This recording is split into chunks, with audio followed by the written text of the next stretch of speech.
네, 우리 지난 시간에 일제 식민지배에 대해 공부를 했죠. 그래서 그거에 대해 민족들이 저항하는 모습을 오늘부터 배울 건데, 한국인들이 가만히 일제 지배에 순응한 것이 아니라 식민 지배에 조직적으로 그리고 체계적으로 집단적으로 저항한 모습들이 2단원부터 나오고 있습니다. 그중에 165쪽에 3.1운동과 대한민국 임시정부 단원은 1910년대에 우리 반일 항일 운동에 대한 이야기고요. 166쪽에 보시면 국내와 국외로 분류되는 민족의 민족운동이라고 우리가 표현하죠. 그래서 167쪽, 8쪽까지 9쪽까지 내용입니다. 배움책으로 잠깐 정리해보면 일단 1910년대 민족운동은 10년대 우리가 일제강점기에 무단 통치와 연계해서 이해하는 게 중요해요. 그래서 10년대는 일본이 당시에 폭력과 무력을 사용해서 조선 민족을 한국 사람들을 억압을 했던 시기이기 때문에 상당히 감시의 눈이 굉장히 심했고요. 그래서 이거를 피하고자 1번과 2번의 국내와 국외로 나누어져 있는데 국외에서는 대체로 어떤 활동을 해요? 비밀 결사 활동을 합니다. 결사는 모임이란 뜻인데 모임을 만들다 결성하다 이런 뜻인데 이걸 비공개로 우리 그때 신민회 할 때 이 비밀 결사가 한번 나온 적이 있어요. 애국개몽 운동 할 때. 제가 대신에 국외는 나라 바깥이라는 얘기죠. 즉 다른 말로 해외라는 이야기인데 여기에서는 사실 비공개로 진행할 필요가 없죠. 일본이 없으니까. 그래서 국외에서는 장기적으로 우리가 나중에 일본과 전쟁까지 하기 위해서 독립운동 기지를 건설하는 이런 준비를 합니다. 그리고 이제 이 이념, 요거는 앞으로 우리가 이미 이제 나라가 망했기 때문에 이 망한 나라를 대체해서 세울 새로운 나라, 그러니까 새로운 나라의 어떤 모델, 그리고 청사진, 새로운 나라가 나아가야 할 방향 이런 뜻이 되겠죠. 그래서 지금 국민주권의 민주공화국 수립이라는 단어가 나오고 있는데 이 조선이나 대한제국하고 가장 다른 점이 뭐예요? 주인되는 권리, 그러니까 국민이 주인이라는 나라의 주인이라는 의식을 사람들이 하게 된 것이고 그래서 권력을 어떻게 해요? 공유하는 이런 체제의 국가를 만들자는 얘기를 하게 되는 것이죠. 물론 신민회에서 시작이 된 얘기고 이게 다른 사람들한테도 점차 어떻게 된다? 널리 퍼진다라고 생각하면 될 것 같아요. 자, 그래서 2번은 위에서 나온 그 구조대로 이해하면 국내에서 활동하던 단체에 대한 얘기고 3번은 국외에서 형성되는 독립운동 기지에 대한 내용이겠죠. 그래서 국내의 단체는 딱 떨어지게 두 개를 대표적으로 교과서에서 실어놨어요. 하나는 독립의군부, 하나는 대한광복회. 근데 여러분 이름에서부터 이미 나타나는데 의군이라는 얘기는 의로운 군대잖아요. 그러니까 약간 의병의 확장판? 의병과 유사한 이런 사람들이고요. 느낌이 지금 보시면 고종 황제, 전 황제죠? 고종하고 연결돼 있어요. 그래서 임명찬이라는 예전에 의병을 하던 인물이 양반입니다. 양반 유생 출신입니다. 지금은 우리 이제 1910년대이기 때문에 신분제가 폐지된 지 벌써 한 20년 그렇게 지났죠. 그렇지만 그래도 양반 출신이었다, 양반 집안이었다, 관직을 하던 공무원 출신이다 이런 것들이 사람들한테 어떤 영향력이 있을 거예요. 그래서 이 사람이 주도를 해서 만든 단체가 독립의군부고요. 고종과 연결되어 있는 것을 우리가 또 짐작할 수 있는 내용이 목표가 뭐예요? 고종 황제를 자리를 회복시킨다는 거죠. 고종을 회복시킨다는 얘기는 무슨 얘기예요? 고종 황제를 다시 부활시킨다는 거니까 대한제국을 살려낼 준비를 한다는 거죠. 그래서 이걸 목표로 활동을 하다가 이제 들켜서 총독부에 발각이 되어서 해체되는 수순을 밟고요. 자, 대한광복회는 이런 교과서에 이 대한광복회 활동을 했던 인물의 사진이 있습니다. 박상진이라고 하는 분인데 이제 최기중하고 박상진은 모의고사 같은데 이제 이름이 나올 때도 힌트가 될 수 있으니까 한번 적어볼게요. 그래서 총사령관 박상진이라는 인물이고요. 이분은 위에서 살펴본 독립의군부하고 비슷한 느낌도 있는데 이게 더 강합니다. 애국개몽운동 단체에서 활동했던 사람들이 섞여서 들어와 있기 때문에 독립의군부하고 비교해서 보셔야 돼요. 차이점이 뭐예요?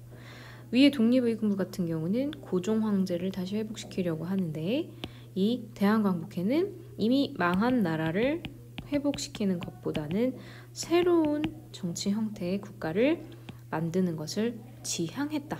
그 방향으로 간다는 얘기죠. 추구한다는 얘기죠. 목표로 한다는 얘기죠. 그리고 일단 국내에서는 친일 행위를 하는 부호 등을 습격해서 돈을 마련해요. 그러니까 이 사람들이 모은 돈은 정당한 행동이 아니라 국가나 주권을 판매하면서 얻은 이런 행동 자금들이잖아요. 그래서 이런 것들을 모아서 이제 독립군을 양성하는 데 보태기 위한 이런 준비를 합니다. 그 외에도 뭐 최응언 이런 분들이 응자입니다. 그래서 1915년까지 활약했다는 기록이 있어요. 이거보다는 근데 아무래도 국외에서 나라 밖에서 활동하는 독립운동들이 조금 더 장기적으로 봤을 때 이제 준비를 하는데 보탬이 되겠죠. 그러다 보니까 특히 사람들이 많이 이민을 갔던 만주와 연해주 지역, 그리고 이제 멀리는 미국 지역까지 우리나라 동포들의 단체가 등장합니다. 자, 이 단체들은 여러분 이 단어를 좀 기억을 해주시고요. 일단은 사람들이 모여요. 그럼 뭐가 생겨? 마을이 생기는데 이 마을을 형성하고 살다 보면 행정적인 절차가 필요할 때가 있어요. 예를 들면 누가 누구랑 싸웠다든지 공동으로 재산을 관리를 해야 된다든지. 그래서 아파트 같은 경우도 여러분 대표가 있잖아요. 그래서 질서를 유지를 해야 할 자치기구가 필요한데 국가나 정부가 없다 보니까 이걸 사람들이 스스로 만들게 되는 거고요. 그 다음에 돈도 벌어야죠. 그리고 아이들한테 한국어도 가르치고 한국 역사도 가르쳐야 되겠죠. 지금 정부가 없는 나라 밖에서 살다 보니까 이걸 토대로 장기적인 목표는 뭐예요? 독립군을 키워내는 것이 목표라는 겁니다. 그래서 이 북간도하고 남만주, 연해주 지역 전체에 굉장히 많은 그런 단체들이 생기게 됐고요. 특히 만주 중에서 좀 남쪽, 그리고 이제 남만주 서쪽 서간도라고도 부르거든요. 그래서 동그라미 1번이 이제 북간도라면 동그라미 2번은 서간도 지역이라고 봐도 무방합니다. 그래서 이 서간도 지역에서 가장 대표적인 단체가 우리 애국개몽 운동할 때 공부했었던 신민회 단체고요. 신민회가 구성한 이 지역 자치기구가 삼원보입니다. 여기에 신한민촌이라는 마을을 건설했고요. 그 다음에 연해주 지역은 우리 러시아 근처예요. 러시아 영토인 블라디보스톡 근처이고 여기에 형성되는 마을이 신한촌입니다. 그럼 이제 지도로 잠깐 살펴볼 건데 다음 페이지에 보시면 요쪽 지역 여기까지가 우리 이제 백두산 여기 정도가 백두산이거든요. 그리고 여기 경계가 보이시죠? 요 경계를 넘으면 이제 만주라고 우리가 부릅니다. 만주 중에서 세부적으로 이제 송하강하고 이 압록강 사이의 강을 우리가 간도라고 하는데 독도와 간도 할 때 공부를 한 적이 있죠. 그래서 덩어리를 좀 쳐서 덩어리를 구분지어서 한번 볼게요. 자, 요쪽 지역 이렇게 구분을 할 수가 있고 그 다음에 이쪽 지역 이렇게 구분할 수가 있어요. 그리고 이쪽 지역 이렇게 구분할 수가 있죠. 그래서 여기가 아까 전에 살펴보신 러시아 영토랑 연결되는 연해주 지역이고요. 그 다음에 여기 서전서수 명동학교 이 지역이 이제 북간도 지역입니다.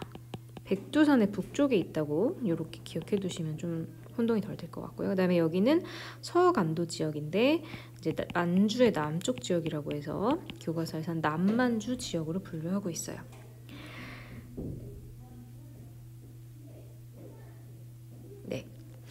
자, 남만주 지역의 신흥강 습소는 그림에서 지금 이렇게 보이시죠? 나중에 부사관을 길러내는 신흥무관학교, 군사학교로 발전을 하게 되고요. 이 용정촌이 여러분 바로 윤동주가 공부를 했던 북간도 지역 마을입니다. 그래서 실제로 윤동주의 시에는 북간도와 관련된 내용이 굉장히 많이 나와요. 그리고 이 북간도 지역에서는 유명한 그 부대가 나철이 창시했던 대종교 기억나실 겁니다. 단군을 숭배하는 민족 종교인데 이 사람들이 다 조직적으로 독립운동을 하게 돼요. 대종교의 가장 큰 명절이 중광절이거든요. 빛이 2번 온다 해서 광복절처럼 이 중광절의 이름을 따서 대종교에서 추구하는 어떤 천국 이런 이미지입니다. 중광절이라는 명절이 있어요. 그래서 이 중광단은 대종교의 성격을 보여주는 그런 단체인데 나중에는 이름이 바뀌어요. 뭘로 바뀌어? 북루군정서로 바뀝니다. 그리고 남만주 지역, 즉 서간도 지역에서 활동하던 부대는 이름을 서로군정서로 바꾸게 됩니다. 얘네들은 임시정부에 나중에 소속이 되거든요. 그래서 북쪽과 서쪽에서 활약하는 군대 그리고 정부 이런 뜻이 되겠습니다.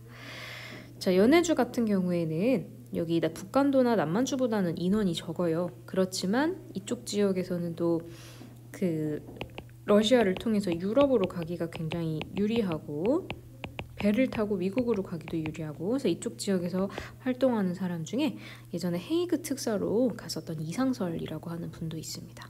그리고 이제 약간 머리에 용량이 있으면 여러분 이제 경학사라든지 뭐 건어패라든지 이런 단체들도 보면 되는데 가장 중요한 가장 기억을 해둬야 되는 학교는 이 신흥무관학교 그리고 뭐 명동학교 그다음에 북루군정서 서루군정서 정도입니다. 그래서 위치랑 같이 좀 기억을 해두시고요. 자, 해외에 다른 지역에서도 우리 살고 있는 교포들이 있겠죠. 그래서 중국 하면 주로 배를 타고 갈 수 있었던 상하이 근처인데요. 동제사라든지 또는 수업 시간에 선생님이 영상 보여드리는 여운형이 창시한 신한청년단이라든지 나중에 임시정부의 기반이 되고요. 그리고 미국 지역에서 활동했던 대표적인 이제 애국개몽운동 가입니다. 안창호인데 안창호가 주도가 되어서 만든 단체가 대한인국민회.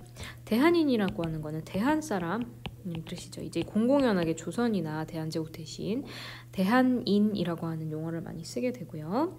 그 다음에 이 하와이 지역 그리고 멕시코 지역에서도 노동자로 이민을 간 대한 사람들이 많았거든요. 특히 박용만이라고 하는 분은 정신 상태가 긴장돼 있어야 된다라고 표현을 하면서 잘 때도 군복을 입고 주무셨다고 하는 그런 일화가 있어요. 그래서 박용만 같은 경우 이렇게 사진이 나오죠. 군복 입은 박용만 그리고 여기 안창호 이런 분들 보입니다. 자, 이런 내용들인데 한번 지도와 연계해서 공부해 보세요.